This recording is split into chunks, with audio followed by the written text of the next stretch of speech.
ওই দিনের বক্তব্যের সবচেয়ে ভয়ঙ্কর অংশ ছিল তিনি বলেছিলেন এই বাংলাদেশ নাকি তিনি 5 তারিখের আগে কখনোই দেখেননি। তার এই বক্তব্যে প্রমাণিত হয়েছে ইসলাম বিদ্বেষী ফখরুল আগেই ভালো ছিলেন। 5 তারিখের পর তিনি প্রচণ্ড অস্বস্তি বোধ করছেন। চিন্তা করতে পারেন 5ই আগস্ট যদি দেশ স্বাধীন না হতো তাহলে প্রতিটি মানুষেরই ফাঁসি কার্যকর করা হতো।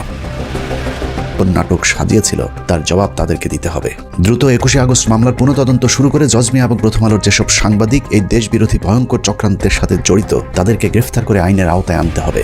আমরা প্রথম আলো বন্ধ করতে চাই না। সাংবাদিকতার নামে যারা হাজার হাজার মানুষের জীবন নিয়ে খেলেছে তাদের বিচার চাই এবং সেটা করতে হবে। বিএনপি সরকার স্বীকার করলেও পরে মামলার কথা আমাদের কাছে স্বীকার করেছেন। প্রথম আলো কি জানতো না যে আপনার নামে যে মামলা ছিল তখনও থানায়? না, আমার নামে তখনও থানায় কোনো মামলা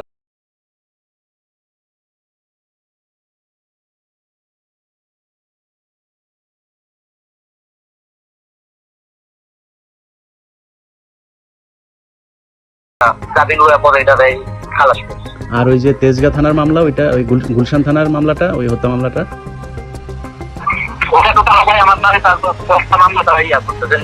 এগুলো যদি একটা মামলা করে না হয় তাহলে তো এটা বিষয় গ্রহণ হইব না। একটা মামলা এগুলো তখন এটা তো এগুলো লোকেরা প্রমাণ হইব না, তো হইব না। ওই মামলাটা কোনটা, যেটা 7 বছরের জেল হয়েছিল, ওইটা কোন থানার মামলা? এভাবেই চিহ্নিত একজন সন্ত্রাসীকে নিরীহ নিষ্পাপ বানিয়ে দেশের ইতিহাসে ন্যাক্কারজনক একটি ঘটনার তদন্তকে প্রশ্নবিদ্ধ করেছে প্রথম আলো। কেন, কার স্বার্থে প্রথম আলো এই ভয়ঙ্কর? তারপরেও প্রথম আলোর সামনে জিয়াফতের গণতান্ত্রিক একটি কর্মসূচির আয়োজন করতে যাবার কারণে আলেমদেরকে বেধড়ক পেটানো হয়েছে। আর সেটাকে বিএনপির মহাসচিব মির্জা ফখরুল ইসলাম আলমগীর প্রথম আলোর উপর হামলা দাবি করে তীব্র নিন্দা জানিয়েছে। প্রথম আলো, ডেইলি স্টার সহ অন্যান্য সমস্ত পত্রিকাগুলোর উপর আক্রমণ শুরু হয়েছে। আমি তীব্রভাবে নিন্দা জানাচ্ছি। আসসালামু আলাইকুম প্রিয় দর্শক, আপনারা সবাই কেমন আছেন? আশা করি সবাই ভালো আছেন এবং সুস্থ আছেন। যারা দেশ এবং দেশের বাইরে থেকে ভিডিওটি ফেলে করছেন তাদেরকে অসংখ্য ধন্যবাদ। প্রিয় দর্শক, প্রথম আলো এবং ডেইলি স্টার এরা যে কত বড় বেঈমান, কত বড় দেশ বিরোধী, এরা তো ইন্ডিয়ার দালাল। এদেরকে সাইজ করতেই হবো, না করলে হইব না, না করলে দেশে অশান্তি সবসময় সৃষ্টি হয়ে থাকবো।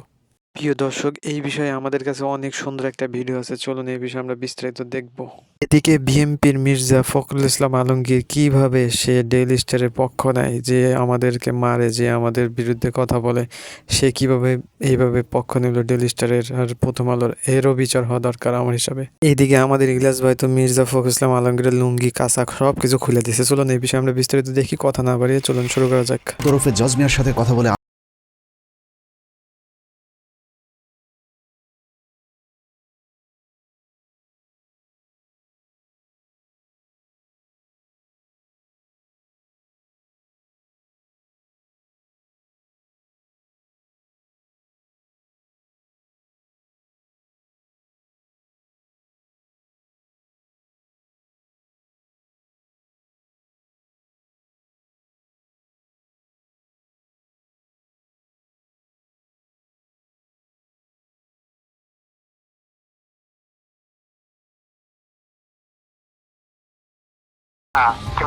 মানে না সেগুলি জানি, আমি একটা কর্মস্থলের ব্যবস্থা করে দেন, পরে বলতে ঠিক আছে দেখি আমরা একটা তাৎক্ষণিক ব্যবস্থা করে দেবো। প্রথম আলোর সাংবাদিক টিপু সুলতানি জজ মিয়াকে বিভিন্ন সাংবাদিকদের সাথে ইন্টারভিউ করে দেওয়ার ব্যবস্থা করতেন। ওইসব সাংবাদিকদের সাথে কি বলতে হবে সেটাও ঠিক করে দিতেন প্রথম আলোর জঙ্গি বিশেষজ্ঞ সাংবাদিক টিপু সুলতান। প্রথম আলোতে এমনিতে কে কে আপনার সাথে যোগাযোগ করতো? প্রথম আলো আমি তার সাথে যোগাযোগ করতাম, আর কারোর সাথে, আর কারো কাছে আমার কেউ টিপু ভাইয়ের সাথে সাংবাদিকের লোকে ইয়া করে দিত, তারা আমার সাক্ষাৎকার নিত। মানে টিপু ভাই আপনাকে সবার সাথে সাক্ষাৎ করাই দিত, তাই তো? হ্যাঁ হ্যাঁ, অন্য সাংবাদিকের লোকে ইয়া করে দিত, তুমি তার সাক্ষাৎকার দেন, তারা নিত। মানে উনি ওইভাবে বলে দিত যে কি বলবেন বা কিভাবে দিবেন, এরকম, তাই তো? হ্যাঁ হ্যাঁ। জজ মিয়াকে তার নিজের মামলার বিষয়ে প্রশ্ন করা হলে প্রথমে অস্বীকার করলেও পরে মামলার কথা আমাদের কাছে স্বীকার করেছেন। প্রথম আলো কি জানতো না যে আপনার নামে যে মামলা ছিল তখনও থানায়? না, আমার নামে তখনও থানায় কোনো মামলা ছিল না। আমার দেশে এখনো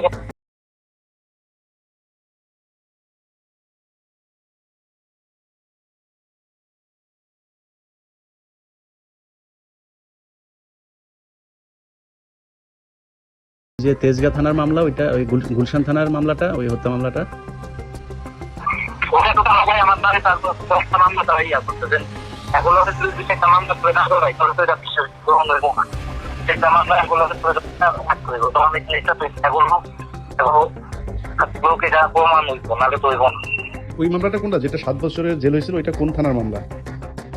এটা একটু এভাবেই চিহ্নিত একজন সন্ত্রাসীকে নিরীহ নিষ্পাপ বানিয়ে দেশের ইতিহাসের ন্যাক্কারজনক একটি ঘটনার তদন্তকে প্রশ্নবিদ্ধ করেছে প্রথম আলো। কেন, কার স্বার্থে প্রথম আলো এই ভয়ঙ্কর নাটক সাজিয়েছিল তার জবাব তাদেরকে দিতে হবে। দ্রুত 21শে আগস্ট মামলার পুনঃতদন্ত শুরু করে জজ মিয়া এবং প্রথম আলোর যেসব সাংবাদিক এই দেশবিরোধী ভয়ঙ্কর চক্রান্তের সাথে জড়িত তাদেরকে গ্রেফতার করে আইনের আওতায় আনতে হবে। আমরা প্রথম আলো বন্ধ করতে চাই না। সাংবাদিকতার নামে যারা হাজার হাজার মানুষের জীবন নিয়ে খেলেছে তাদের বিচার চাই এবং সেটা করতে হবে। বিএনপি সরকার বেগম খালেদার নেতৃত্বে তার এই ঘটনার কোনো তদন্ত করতে দেয়নি, বিচার তো দূরের কথা, বরং তারা এই ঘটনাকে উল্টো মুখে প্রচার চালিয়ে এর সব দায় আওয়ামী লীগের উপরে দেওয়ার চেষ্টা করেছিল। শুধু আওয়ামী লীগ না, একই সঙ্গে আমাদের প্রতিবেশী ভারতকে জড়ানোর চেষ্টা করা হয়েছিল। এতক্ষণ অনুসন্ধানে যা দেখানো হলো, চলুন কিছুক্ষণের জন্য তা ভুলে যাই। মনে করুন প্রথম আলোর সাংবাদিকেরা জজ মিয়ার পরিবারকে কিছুই শিখিয়ে দেয়নি। জজ মিয়ার বোন এবং মা যা বলেছেন প্রথম আলো হুবহু সেটাই তুলে ধরেছেন এবং সেই সংবাদের উপর বিশ্বাস করেই আদালত জজ মিয়াকে মামলা থেকে অব্যাহতি দিয়েছেন। গল্পটা যদি এখানেই শেষ হয়ে যেত তাহলে সমস্যা ছিল না, কিন্তু এই গল্পের পরের অংশ চরম নিষ্ঠুর, অমানবিক। প্রথম আলোর উদ্দেশ্য শুধুই জজ মিয়াকে ছাড়িয়ে আনা নয়, তাদের উদ্দেশ্য ছিল ভারতকে বাঁচানো আর জিয়া পরিবার সহ বিএনপির শীর্ষ নেতাদের জঙ্গি বানিয়ে তাদেরকে ফাঁসিতে ঝুলানো। জজ মিয়াদেরকে বাঁচানোর পর শুরু হয় ইতিহাসের জঘন্যতম মিথ্যাচার। বিএনপিকে নিশ্চিহ্ন করে দেওয়ার সেই অভিযানে প্রথম আলো অনেক দূরে এগিয়ে গিয়েছিল। একের পর এক প্রথম আলো সংবাদ ছেপেছে আর সরকার প্রথম আলোর ইচ্ছে মতোই তদন্ত করে বিচারিক হত্যাকাণ্ডের পথ সুগম করেছে। কথিত সেই বিচারের নামে নির্বিচারে মামলার আসামি করা হয়েছে তারেক রহমান, লুৎফুজ্জামান বাবর, আব্দুল সালাম পিন্টু, মেজর জেনারেল রেজ্জাকুল হায়দার, আব্দুর রহিম সহ এক ঝাঁক দেশপ্রেমিক মানুষদেরকে, যারা জীবন বাজি রেখে ভারতের হাত থেকে বাংলাদেশকে বাঁচাতে চেয়েছিল। 2018 সালের 10 অক্টোবর দিনটি ছিল প্রথম আলোর বিজয়ের দিন। তাদের দীর্ঘ 14 বছরের ষড়যন্ত্রের ফসল ওই দিন ঘরে উঠেছিল। 21শে আগস্ট গ্রেনেড হামলা মামলার রায়ে 19 জন নিরীহ মানুষকে ফাঁসি, 19 জনের যাবজ্জীবন হবার পৈশাচিক আনন্দে প্রথম আলোর আনিসুল হক লিখেছিলেন ইতিহাসের দায়মোচনের রায়। বিচারিক হত্যাকাণ্ডকে কাব্যিক আবেগঘন লেখনির মাধ্যমে মানুষের জীবন নিয়ে তামাশা করেছিল প্রথম আলোর আনিসুল হক। একটু চিন্তা করতে পারেন, 5ই আগস্ট যদি দেশ স্বাধীন না হতো তাহলে প্রতিটি মানুষেরই ফাঁসি কার্যকর করা হতো। অনুসন্ধানের দ্বিতীয় পর্বে আপনাদেরকে দেখাবো বিচারের নামে তামাশা করে কিভাবে নিরীহ এতগুলো মানুষের গলায় ফাঁসির দড়ি পরানোর ব্যবস্থা করেছিল প্রথম আলো। তবে প্রথম পর্ব শেষ করবার আগে কিছু প্রশ্ন করবার খুব ইচ্ছে করছে। আমাদের আজকের অনুসন্ধানের পর আপনারা কি মনে করেন প্রথম আলোর ওইসব সাংবাদিকদেরকে বিচারের আওতায় আনা হোক? প্রথম আলোর বিরুদ্ধে ধারাবাহিক দেশবিরোধী, ইসলাম বিরোধী সুস্পষ্ট অভিযোগ থাকার পরেও তাদের বিচার চাওয়া কি গণমাধ্যমের উপর আক্রমণ? তারপরেও প্রথম আলোর সামনে জিয়াফতের গণতান্ত্রিক একটি কর্মসূচির আয়োজন করতে যাবার কারণে আলেমদেরকে বেধড়ক পেটানো হয়েছে।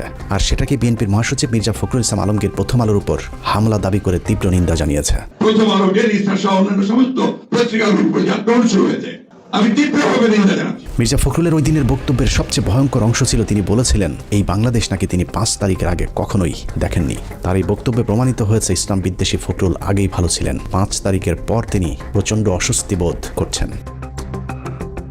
মানুষের জীবন নিয়ে ভয়ঙ্কর খেলা করা এইসব সাংবাদিকদেরকে বিচার চাইলে যাদের জ্বলে উঠবে তাদেরকে চিনে রাখতে হবে। এটা কোনো রাজনীতি নয়, মানুষের জীবন নিয়ে খেলা করেছে প্রথম আলো। মির্জা ফখরুল বিএনপি জামায়াত যখন ক্ষমতায় ছিল তখন লুটপাট করেছে, আওয়ামী লীগের 15 বছরে আতাত করে চলেছে।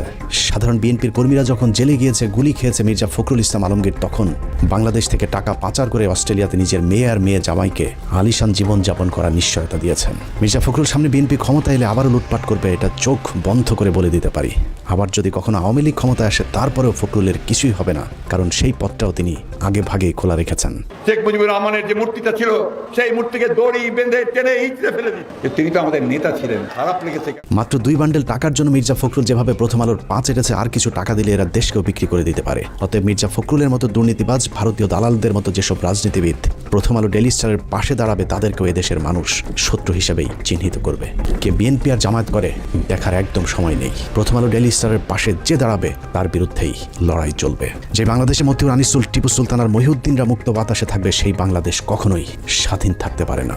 সুযোগ পেলেই তারা আবারও এই পতাকাকে খামচে ধরবে, সেই সুযোগ যেন আর কখনোই না পায়। আল্লাহ হাফেজ। প্রিয় দর্শক, পুরো ভিডিও দেখার জন্য আপনাদেরকে অসংখ্য ধন্যবাদ। প্রিয় দর্শক, যদি ভিডিওটি ভালো লাগে অবশ্যই লাইক, কমেন্ট, শেয়ার করে আমাদের সাথেই থাকবেন। এরকম আবার নিত্য নতুন ভিডিও পেতে আমাদের সাথেই থাকবেন।